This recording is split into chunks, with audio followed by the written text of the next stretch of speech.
हरे राम राम राम हरे हरे, हरे कृष्ण कृष्ण कृष्ण हरे हरे।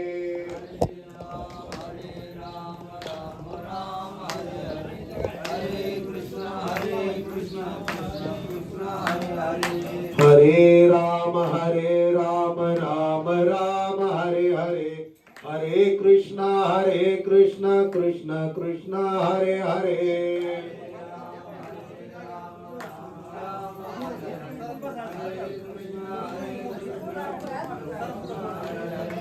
हरे राम राम राम हरे हरे, हरे कृष्ण कृष्ण कृष्ण हरे हरे।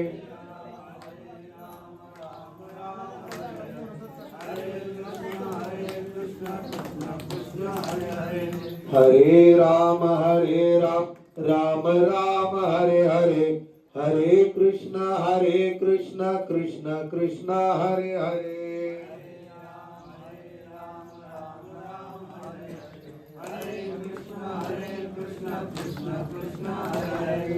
हरे राम राम राम हरे हरे, हरे कृष्ण कृष्ण कृष्ण हरे हरे।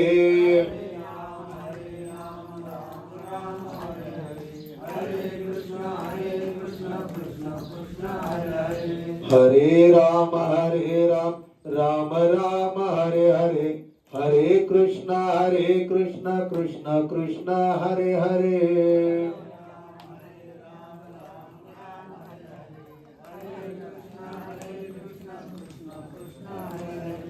हरे राम राम राम हरे हरे, हरे कृष्ण कृष्ण कृष्ण हरे हरे।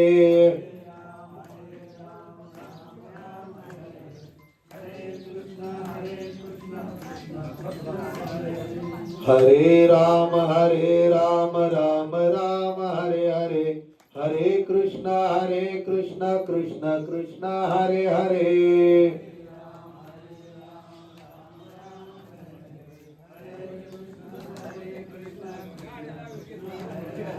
हरे राम राम राम हरे हरे, हरे कृष्ण कृष्ण कृष्ण हरे हरे।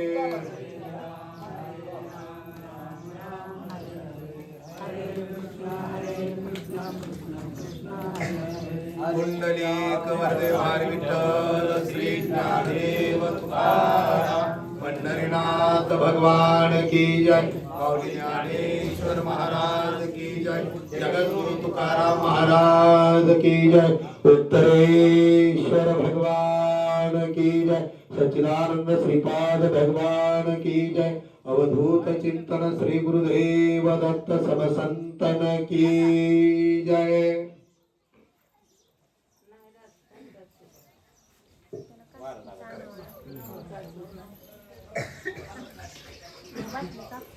श्री गणेशाय नमः।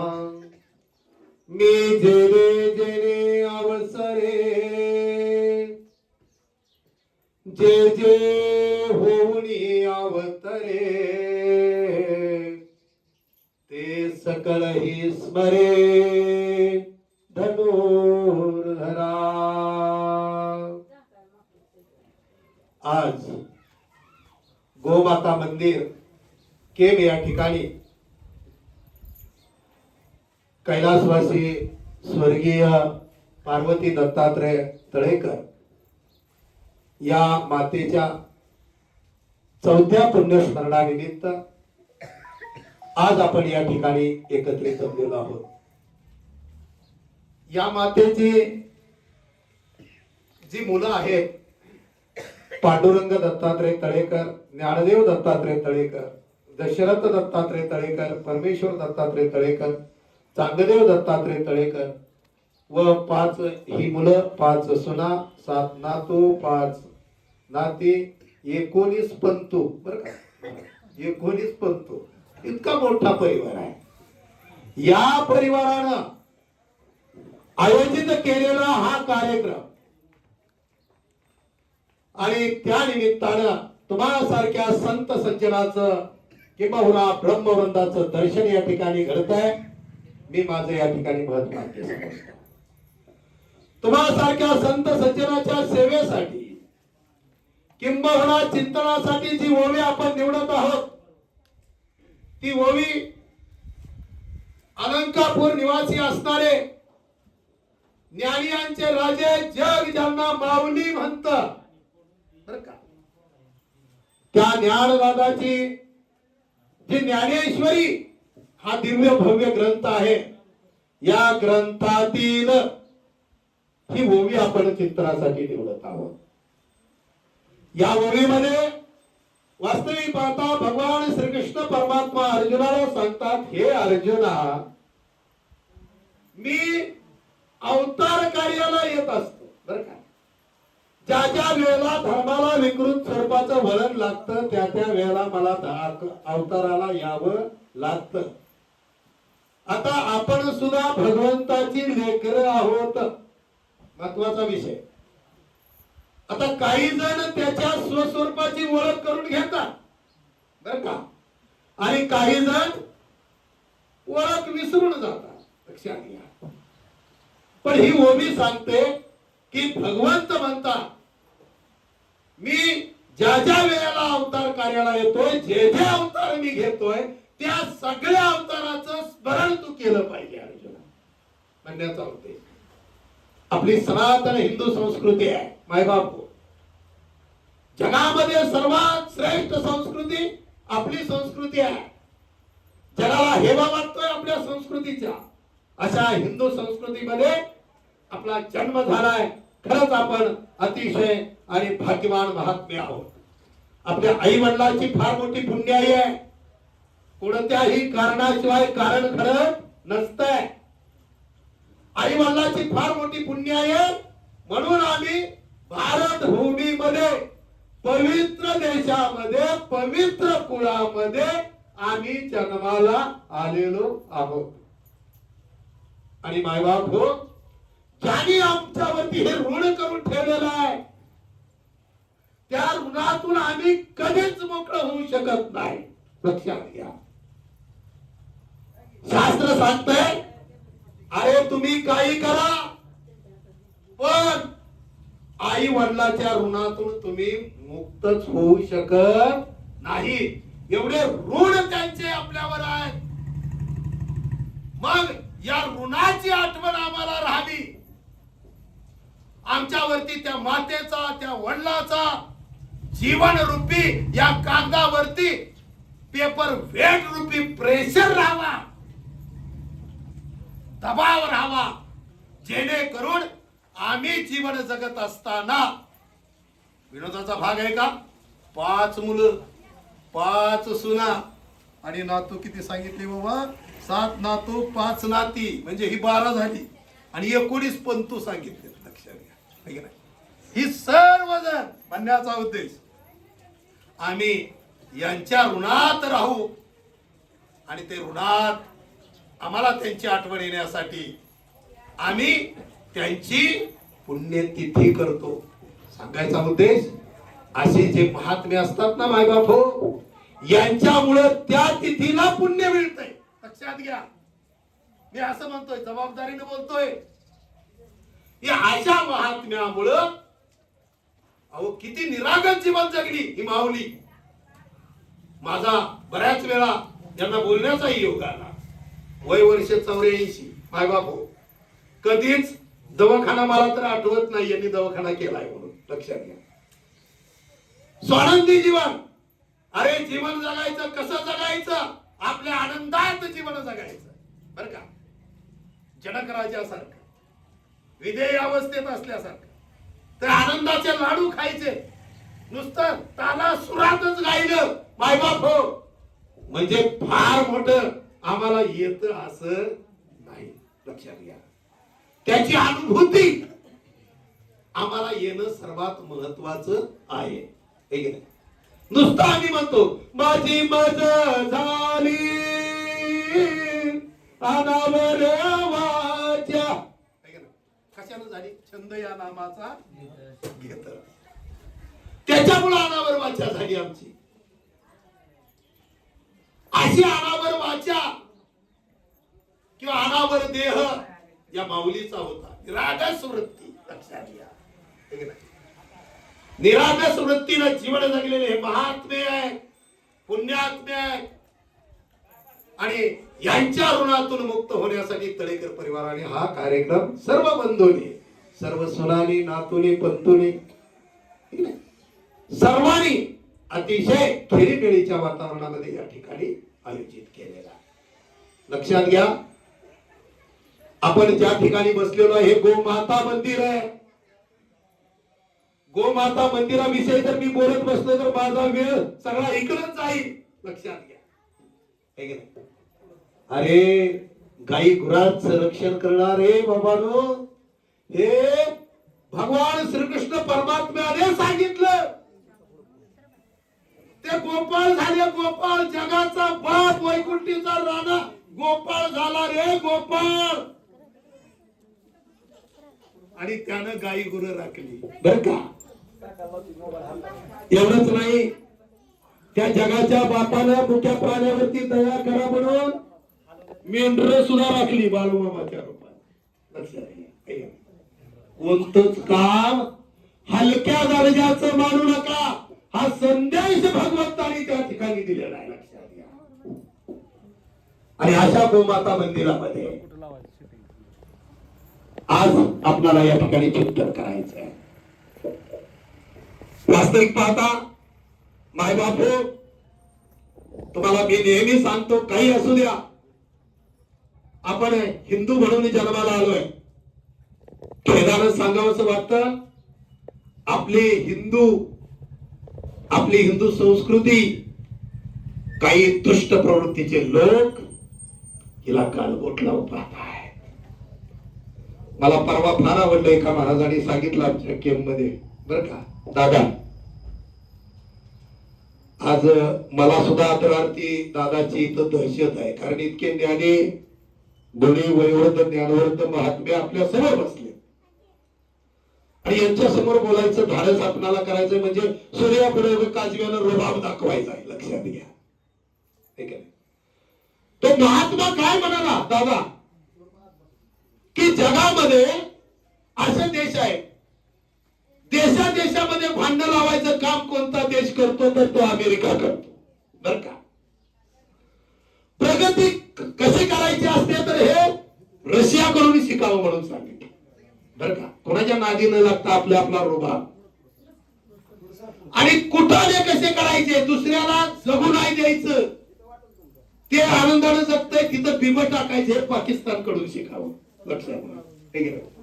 आणि भारत देश असा आहे, आमचं जग आमच्या ज्ञानदादाने सांगितलंय, वसुधैव कुटुंबकम, हे विश्वाची माझी घर.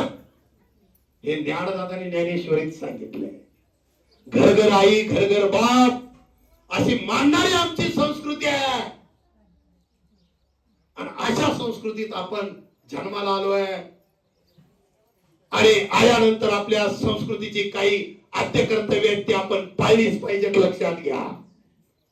महाराजांनी फार सुंदर सांगितलं, आपलं काम आहे कपाळाला गंध राहिलाच पाहिजे. मातेनं, माझ्या माता भगिनीनं दररोज उठलं की, आंघोळ झाली की, स्नान केलं की तुळशीला पाणी घातलंच पाहिजे बर का. दारामध्ये देशी गाई एक तरी पाहिजे, तिचं दर्शन दररोज झालंच पाहिजे, पतीचं दर्शन घेतलंच पाहिजे. आणि सनातन संस्कृती सांगते, घरामधली आपले कुलदैवत पारुशे राहता कामा नये बर का. 3 दिवस तर घरातली दैवत आपली पारुशी राहिली, लक्ष देऊ नाही का. घरातली 3 दिवस जर आपली दैवत पारुशी राहिली बिगर आंघोळीचं, तर आतापर्यंत कमावलेलं सगळं पुण्य भरकन उडून निघून जातं माय बाप. त्यासाठी सनातन संस्कृती सांगते, आम्ही जसं स्वतःला आंघोळ घालतो ना, तसे आपल्या दैवताची पूजा झालीच पाहिजे. लक्षात घ्या. काही कारणास्तव मग त्याला पर्याय दिलेले आहे. काही कारण आहे, समजा घरावरती सुतक पडलं, करायचं काय, त्यासाठी सोयरा नेमलेला आहे. सोय जाणे तो सोयरा. सोयरा कशाला आहे? मग त्याच्याकडून त्या दैवताची पूजा करून घ्यायची. मोकार पारावरती बसून आम्ही 4-4 तास त्याच्याबरोबर गप्पा मारतो. मग सोयरा अर्धा तास घरी आला म्हणून बिघडतं कुठं? थोड्या दिवस. पण देवाची पूजा झालीच पाहिजे ही मानणारी आमची संस्कृती आहे, लक्षात घ्या. आणि काळाची गरज आहे. आज संस्कृतीला भयंकर गालबोट लागतंय. आता या मातेचं जर प्रथम पुण्यस्मरण असतं तर मी सांगत बसलो असतो की तिसऱ्या दिवशी आत्मा कुठं असतो, गेल्यानंतर कुठं असतो, तो दहाव्याला काय करतो, चिंचेच्या झाडावर कसा बसतो, त्याला प्रत्येक मासिकाला गती कशी प्राप्त होते, वैतरणी नदी कशी असते, त्याला पुण्यदान केल्यानंतर मासिक रूपानं अन्नदान कसं मिळतं, वर्ष श्राद्धाला केलेलं गोदान, ब्राह्मणाला दिलेलं दान, वस्त्रदान याचं पुण्य चित्रगुप्त कशा प्रकारे पारण्यात टाकतो, त्यानंतर परमेश्वर निर्वाळाचा दिवस असतो आणि त्या दिवशी केलेलं पुण्य सगळं त्याच्या पदरात टाकून त्याला कोणत्या जन्माला घालायचं हे काम त्या पहिल्या प्रथम पुण्य स्मरणात सांगायचं असतं. आता उद्या ते ते ते ते पान उलटत बसायचं नाही. आता आपण चौथ्या पुण्य स्मरणात बालवाडीचं किती दिवस ऐकायचं? आता चौथीत आहे आपण, लक्षात घ्या. बरोबर. तर म्हणण्याचा उद्देश असा आहे की आपली काही आद्य कर्तव्य आहे ती झाली पाहिजे तरच आपण हिंदू. हिंदू संस्कृती बघतोय आपण. ज्या वेळेला आपल्या देशाची फाळणी झाली मायबाप हो, नुकताच आपण स्वातंत्र्य दिन साजरा केला. महाराज 14 ऑगस्टला आपला बंधू इंग्रजांनी तोडला. पाकिस्तान बंधू होता अगोदर, पण इंग्रजाला माहित होतं हे सगळे देश जर एक राहिले तर जगावर राज्य करतील, ही भीती त्यांना होती. म्हणून त्यांनी फुटीरतेची बीज पेरून जाताना सुद्धा गुन्हाने गेली नाही. काय काय माणसं जाताना सुद्धा प्रवास शेवट करताना सुद्धा गुन्हा जात नाही. तसे इंग्रज पाकिस्तान वेगळा केला त्यावेळेला आपल्या भारताचं सहिष्णू धोरण मायबाप हो सांगितलं, ज्याला तिकडे राहायचंय त्यांनी तिकडे राहा, ज्याला इकडे यायचंय त्यांनी इकडे या. त्याच्यामध्ये काही आपले हिंदू पाकिस्तान मध्ये राहिले. ज्या वेळेला स्वतंत्र देश झाला त्यावेळेला 1947 साली आपल्या त्या पाकिस्तानच्या एकूण जनतेपैकी 18% जनता हिंदू होती मायबापू. किती? 18%. तिथं किती लोक होती? 18%. आणि आज पाकिस्तानची अशी परिस्थिती आहे, पाकिस्तानमध्ये हिंदू किती आहेत माहित आहे तुम्हाला? मग हिंदू वाढायला पाहिजेत का कमी व्हायला पाहिजे? हिंदूची संख्या आज 0.02% आहे. लक्षात येत आहे? 0.02%. म्हणजे 1% बी नाही, 1%तला दुसरा भाग. एवढी संख्या फक्त हिंदूची आहे पाकिस्तानमध्ये. बिचारे जीव मुठीत धरून जगतायत. मग बाकीचे हिंदू गेले कुठं? एक तर त्या हिंदूचं म्हणण्याचा उद्देश धर्मांतरण केलं असेल, बरोबर आहे, नसेल तर त्यांची कत्तल केली असेल. लक्षात घ्या. दोनच पर्याय आपण सांगू शकतो, दुसरा काय पर्याय? आणि इतकं कुरापतीचं ते राष्ट्र, लक्षात ठेवा. पण आपली भारत भूमी, अरे एका म्हणण्याचा उद्देश वीराणी या भूमीला आईपेक्षा श्रेष्ठ दर्जा दिला. भारत माता म्हणाले फासावर जाताना सुद्धा गे माय भू तुझे मी फेडीन पांग सारे आणि आरतीला हे चंद्र सूर्य तारे असे म्हणत फासावरती गेले. तसं ह्या माऊलीनं घरासाठी कार्य केलेलं आहे. याची लेकरं किती मोठी झाली त्यांना वाटतंय आम्ही किती मोठं होऊ दे, पण आई पुढे आम्ही कसं आहोत? छोटा आहे, बाळ आहे.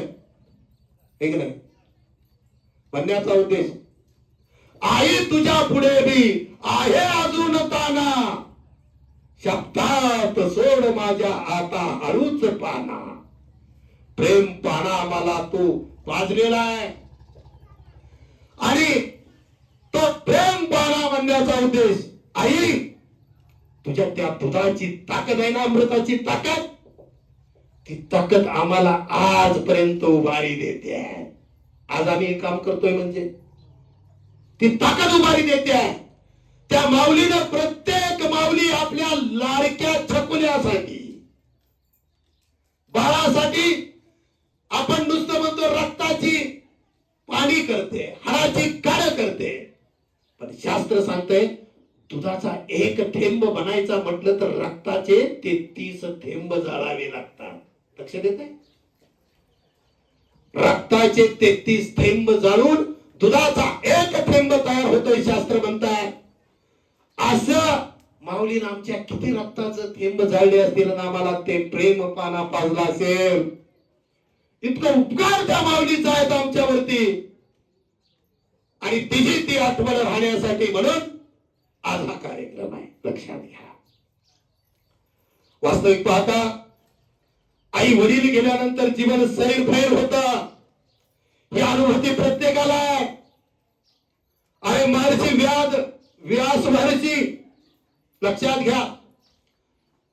वडील लहानपणी वारले व्यासांचे, आई सर्पदंशाने मेली.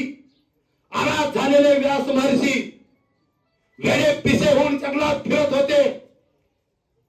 आणि आता मी काय करू, कुठं जाऊ, पाय कुणाचं धरू, अरे पंखाविण मी पाखरू झालोय, अशी स्थिती व्यास महर्षीची आहे. लक्षात घ्या. आई वडील नसल्यानंतर खरंच महाराज जीवन दिशाहीन होत. काय करावं कळत नाही. गाणी ऐकायला बरी वाटतात. आम्ही सुंदर गाणी ऐकतो नुसतं. आई तुझं लेकरू येड को करू, रानात फसले रस्ता चुकले, सांग मी काय करू, आता पाय कुणाच धरू, सांग मी काय करू, जस पंखाविण पाखरू, सांग मी काय करू. वेड होत लेकरू वेड, आई पाप नसल्यावर. लक्षात घ्या. असेच व्यास महर्षी वेडे झाले. वेळे पिसे झालेले व्यास महर्षी जंगलात फिरतायत. पण जगाचा बाप डोळे साहेब रे, जगाच्या बापाला कळून चुकलं या जीवाकडून फार मोठं कार्य मला करून घ्यायचंय. हे असं वेळ पिस फिरताय म्हणून नारद महर्षीला पाठवावं लागलं. आणि नारद महर्षी त्याला गुरु झाले. आणि मी कोण आहे याची ओळख नारद महर्षीने व्यास महर्षींना करून दिली. आणि त्यावेळेला 4 वेद 6 शास्त्र 18 पुराणाची निर्मिती झाली. एवढे अनंत उपकार व्यास महर्षीचे आपल्यावरती आहेत. लक्षात घ्या. मग आम्ही आपलं रुबाबात गुरुपौर्णिमा तयार करायला लागलो, उत्सव तयार करायला लागलो. व्यास महर्षींचा जन्मदिवस म्हणून आम्ही तो उत्सव साजरा करायला लागलो. अशी आपली संस्कृती आहे.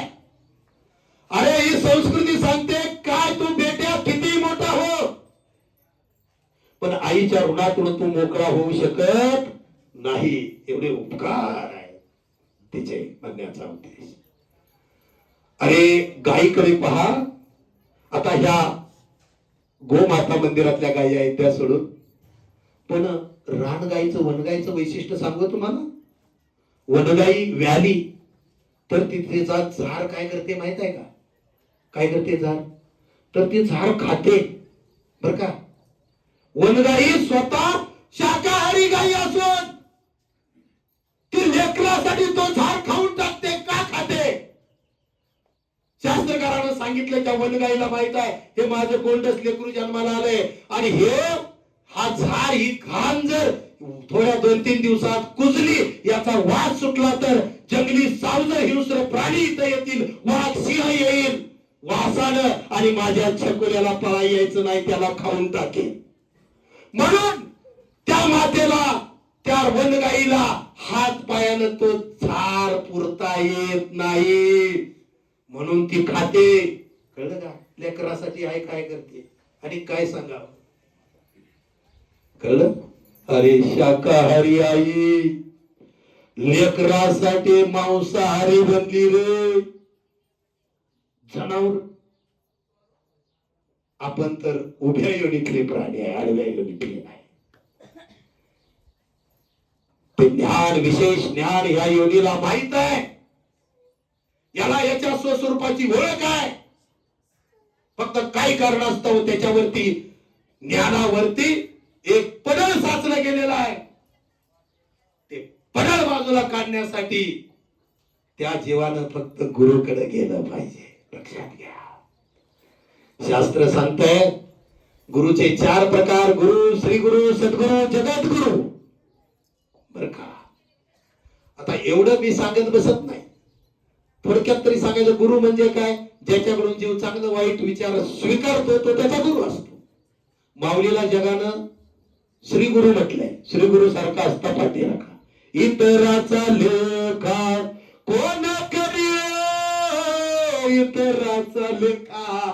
हे माझी श्री गुरु आहे माझ्या पाठीमागे. बाकीच्याला घ्यायची का, घ्यायची काय काम हे नाही. आणि जगानं सद्गुरु कुणाला म्हटलंय? सत वस्तूची प्राप्ती करून देणारा. मी असं गेलो या प्रकांड्यावर, भक्तीची प्रकांडी अशी आहे. मी असं गेलोय, तूही चल बेट्या, तुला निश्चित तुझ्या स्वरूपाची ओळख होईल, हा सांगणारा त्याचा सद्गुरु असतो. मग त्यासाठी बैठक करावी लागते बर का, नामस्मरणाची बैठक. आणि गुरुने त्याच्या पुढचा प्रकार सांगितलाय गुरुचा, तो जगद्गुरु. जगद्गुरु कुणाला म्हटलंय? आपण म्हणतो कृष्ण वंदे जगद्गुरु. आणि दुसरं संत तुकोबारायला जगद्गुरुची उपमा दिलेली आहे. लक्षात घ्या, बाकी कुणाला नाही. जगद्गुरु कुणाला म्हणायचं? अरे जगामध्ये कोणताही प्रश्न असू द्या, ज्या प्रश्नाचं उत्तर किंवा उकल ज्या महात्म्याकडे असते तो त्या जगद्गुरु असतो. कोणी होत नाही. तुकाराम महाराजच फक्त जगद्गुरु. लक्षात घ्या. मग अशा सद्गुरूकडे जा आणि तुमच्या जीवनाची उकल शोधून घ्या. नाम घ्या, सद्गुरु करा. काही जण म्हणतील अरे नाम घ्यायचं काय गरज आहे, सद्गुरु करायची काय गरज आहे, आम्हीच स्वतः गुरु आहे.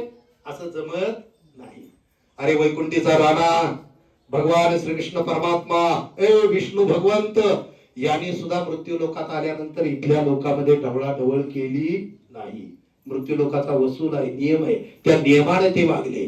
अरे भगवंतांनी मत्स्य अवतार धारण केला. मी नेहमी सांगतो बरं का अध्यक्ष, मत्स्य अवतार धारण केला, कच्चे अवतार, वरा अवतार, नरसी अवतार, राघव अवतार, द्वारकाधीश अवतार, परशुराम अवतार देवाने धारण केला. पण प्रत्येक अवतारामध्ये देवाने सद्गुरु केला. लक्षात घ्या. मत्स्य अवतारामध्ये आता गुरुजन अशा प्रकारचे दादा इथं बसलेले आहेत, ज्ञानवृद्ध आहेत, वयोवृद्ध आहेत, म्हणून मला चिंतन सुद्धा जरा खोलात जाऊन सांगावं लागायला लागले.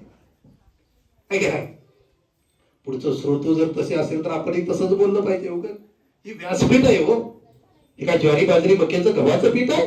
धर्माचं पीठ आहे, जागृतीचं ठिकाण आहे, उद्धाराचं क्षेत्र आहे. उगाच काहीतरी कर्मणूक करून हा हो हो करून जमत नाही. ती क्षेत्र वेगळी. लक्षात घ्या. मग भगवंताने आपलं झालंय कुठं की भगवंताने एवढे अवतार धारण केले. मत्स्य अवतार धारण केला त्यावेळेला देवाला मी कोण आहे याची ओळख करून घेण्यासाठी मानधाता ऋषीला गुरु करावं लागलं बरं का. मृत्यू लोकात आल्या. कच्चा अवतार धारण केला देवानी कासवाचा, त्यावेळेला सदानंद ऋषीला गुरु केला. मी कोण आहे याची ओळख करून घ्यावी लागली.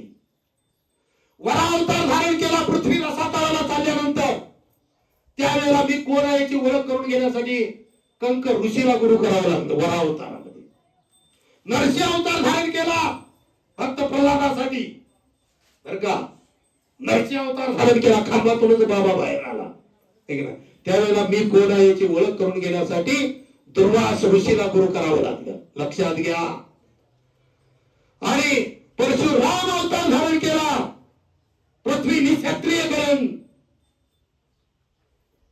मग त्यावेळेला मी कोण आहे याची ओळख करून घेण्यासाठी देवाला आधी नाथाला गुरु करावं लागलं, भगवान शंकराला. लक्षात घ्या. परशुरामाचे गुरु शंकर आहेत. आणि राम अवतार धारण केला मायबाप हो. राम अवतारामध्ये सुद्धा देवानी मी कोण आहे याची ओळख करून घेण्यासाठी वशिष्ठ महर्षी आणि विश्वामित्राला गुरु केलं. लक्षात घ्या. आणि कृष्ण अवतार धारण केला मायबाप हो. त्यावेळेला कृष्ण अवतारामध्ये म्हणण्याचा उद्देश सांदीपनी महर्षीला गुरु केलं आणि मी कोण आहे याची ओळख करून घेतली म्हणण्याचा उद्देश.